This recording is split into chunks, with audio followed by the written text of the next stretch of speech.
Halo semuanya, selamat datang di materi operator, operan, dan aritmetik. Di sini kita bakal lebih sering bermain dengan angka ya. Oke. Di Python ada beberapa arithmetic operators, di antaranya ada addition, subtraction, multiplication, floating point division, integer division, integer modulus, dan exponentiation. Oke.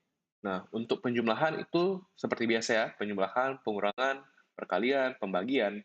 Nah, di sini kalau kalian perhatikan, ada yang tanda slash-nya satu kali, dan ada yang tanda slash-nya dua kali. Oke? Nah, untuk tanda slash yang satu kali, itu kita sebut sebagai floating point division. Artinya, jika kita melakukan pembagian di mana ada koma ya, misalnya 5 dibagi 2. Nah, itu kan nanti hasilnya jadi 2,5. Nah, kalau kalian pakai tanda yang slash sekali, dia hasilnya akan menjadi angka berkoma. Sedangkan, jika kalian menggunakan slash dua kali, angkanya akan menjadi integer. Jadi misalnya 5 slash slash 2, itu hasilnya adalah 2. Gitu. Jadi udah nggak ada angka berkoma lagi. Itulah mengapa nama sintaks ini atau nama pembagiannya adalah integer division. Gitu. Oke? Untuk integer modulus, ini artinya adalah sisa bagi. Jadi bagi angka-angka yang nggak habis terbagi, misalnya 7 dibagi 3. 7 dibagi 3 kan nggak habis dibagi ya. Artinya, dia memiliki nilai modulus. Nilai modulusnya berapa? Yaitu sisa baginya. Contohnya, 7 modulus 3. Oke? Sisanya adalah 1. Gitu. Nanti untuk lebih jelasnya akan aku sampaikan di codingan ya. Nah, sedangkan untuk exponentiation ini seperti pangkat di matematika. Jadi misalnya 2 bintang bintang 3 itu artinya sama aja kayak 2 pangkat 3 gitu, di mana hasilnya adalah 8. Oke?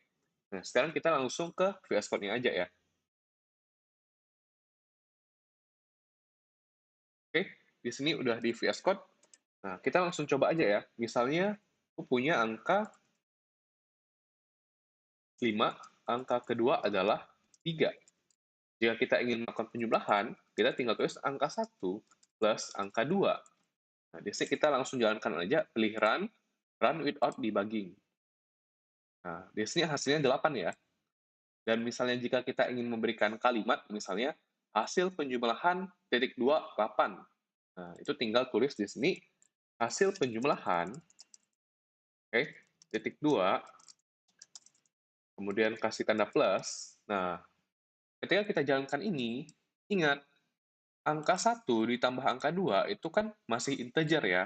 Sedangkan seperti di video sebelumnya, print ini dia nerimanya string.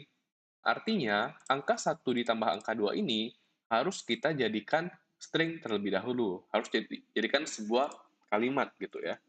Nah, jadi tinggal panggil str, buka kurung, tutup kurung. Gitu.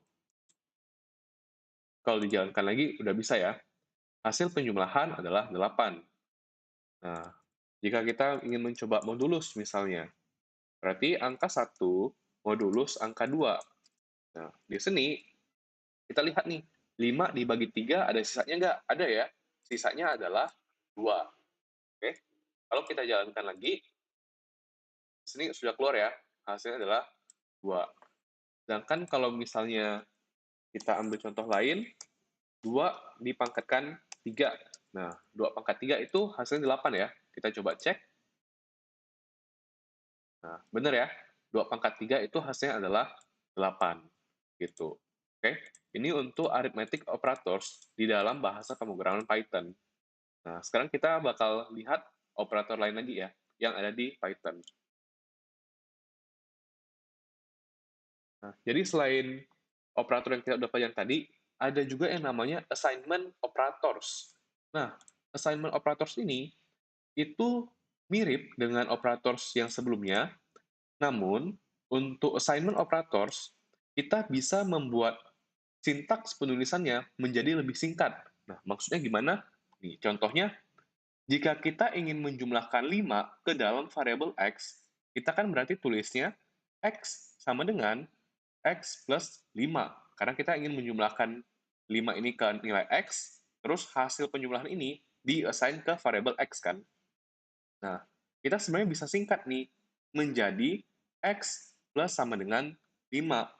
Nah, contoh lain misalnya kita ingin mengurangi nilai X terhadap 5. Artinya X dikurang 5. Nah, kalau kita menggunakan operator ini, kita langsung tulis saja X minus sama dengan 5. Dan ini semua bisa dilakukan untuk operator yang kita udah pelajarin ya. Di sini aku bakal langsung contohin aja di VS Code biar lebih jelas.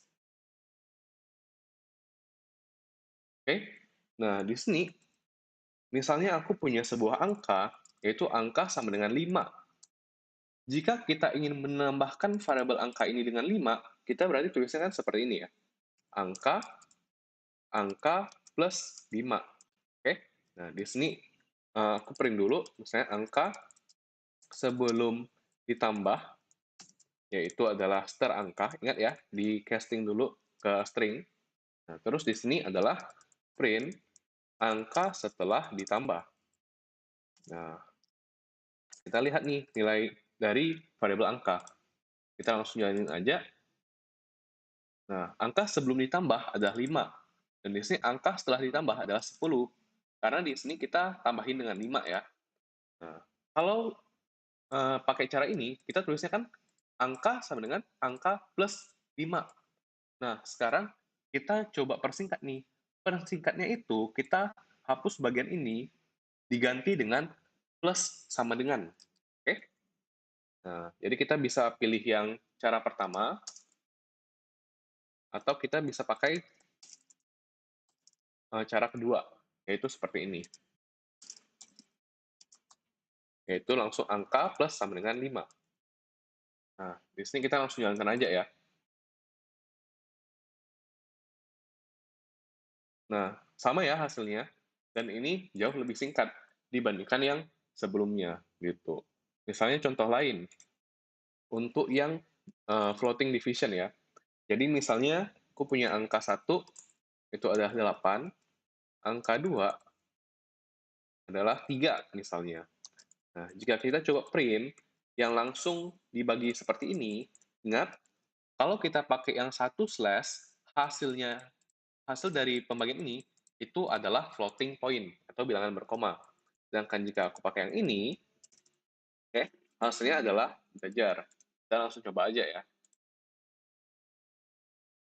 Nah, yang ini 2,6, oke. Sedangkan kalau pakai yang double slash, dia dibulatin ke bawah ya, menjadi 2. Seperti itu ya, untuk perbedaan dari floating point division dan integer division. Oke, harapannya penjelasan ini bisa langsung dipahami ya. Nah, untuk operators, kita di Python sebenarnya lebih sering menggunakan modul math. Oke? Nah, jadi Python memiliki built-in modul untuk operasi matematika, dan math module memiliki banyak methods dan constants yang siap untuk digunakan. Nah, ini maksudnya apa nih untuk modul? Jadi modul itu ibaratnya sebuah toolbox atau sebuah library yang udah siap digunakan. Oke? Dan kita langsung pakai aja gitu. Nah, contohnya di sini kita panggil ya import math. Oke? Ketika kita tulis import math, artinya kita ingin menggunakan library math ini. Nah, dan di library ini udah ada beberapa metode yang disediakan ya.